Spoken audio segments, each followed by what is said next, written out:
Hey everyone, I'm Tom and welcome to the channel. Today we are here to talk about my most anticipated new book of the year, and to be honest, probably just my most anticipated read of the year. Of everything that I had planned, this is the thing that I was looking forward to the most, and that is going to be The Caretaker by Marcus Kilwer, or not Kilwer, Cleaver, if you believe the audiobook. So this is my second book by this author. The first one being We Used to Live Here by them. And it's funny, the audiobook for We Used to Live Here said his last name, I believe said his last name differently than the Caretaker audiobook. So the Caretaker audiobook said Cleaver, I'm pretty sure. So I'm going to say Cleaver and hope that that's actually correct. Now, obviously, I just mentioned this is the second book by this author I've read. Their debut author, We Used to Live Here, I read last year, and it was one of my favorite books I've ever read. I think it's like a top 15 book all time for me. It was like my second favorite book last year. I absolutely loved it. I didn't shut up about it. I tried to get so many people to read it.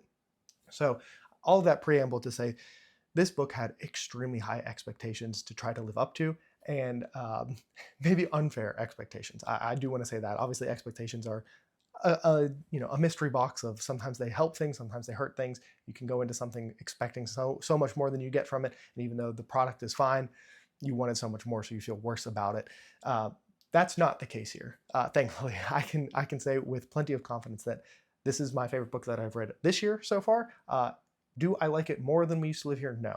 There are a couple things that I can get into a little bit later in this video that just keeps it just a step below We Used to Live Here, but this is still an absolutely fantastic book. I had so much fun with it, and this is another book that I would absolutely recommend it to a whole lot of people because I think you're going to have a wide variety of experiences with it. There are going to be people, and I said the same thing last year when I was talking about We Used to Live Here, there are going to be people who this clicks for the atmospheric pressure that this book is able to make you feel, the unsettling nature it has.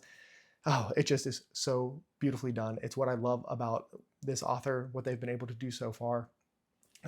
It's just like, if that clicks for you, it's going to be amazing. And then if you're somebody who maybe has a little bit of a harder time letting go of maybe what you would do in a situation versus what a character is doing, this is the kind of story that might not work for you as well. Same thing with We Used to Live Here.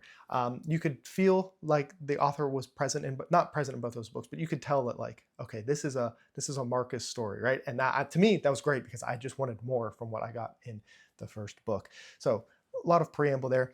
The Caretaker, just like We Used to Live Here, starts out with a very simple premise. We have our down, out of their luck main character, and they are trying to find a job. They desperately need money. You know, everything's going poorly for them, and they find a Craigslist ad looking for a caretaker of a house. And the story really unravels from there. Once again, these are stories where I feel like if I give too much away, it hurts the reading experience, which makes talking about them a little bit difficult. But I think part of the strength of this book is such a simple premise. We Used to Live Here had a similar thing where so much of it was believable. You can understand how the characters got here. You can understand that like we're not taking giant leaps of faith, we're not jumping the shark. We don't need to believe something that's so unbelievable that no rational person would do it. And I think that is the hook that really brings you into the story. And then the unsettledness that you can feel, the creepiness that you can feel in something that feels so mundane. Once again, I don't normally get like scared when I read. That's just not, even when I read other horror books, it doesn't happen.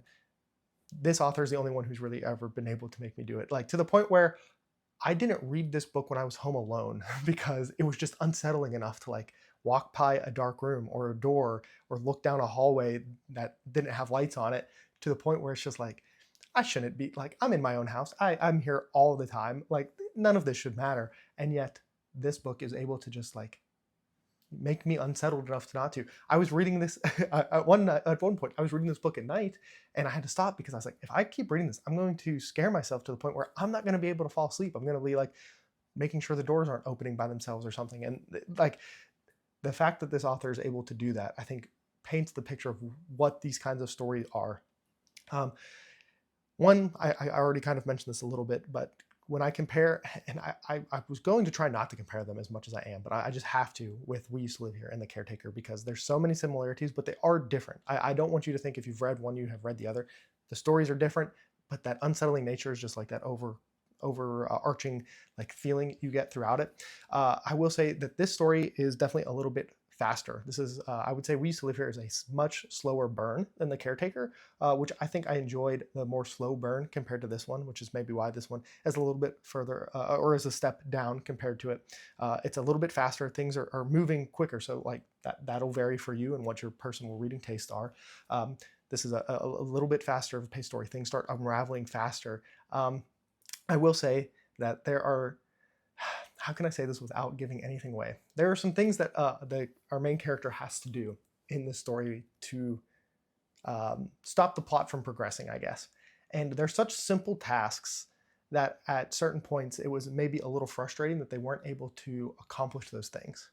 And that all is going to make no sense to you if you haven't read this book.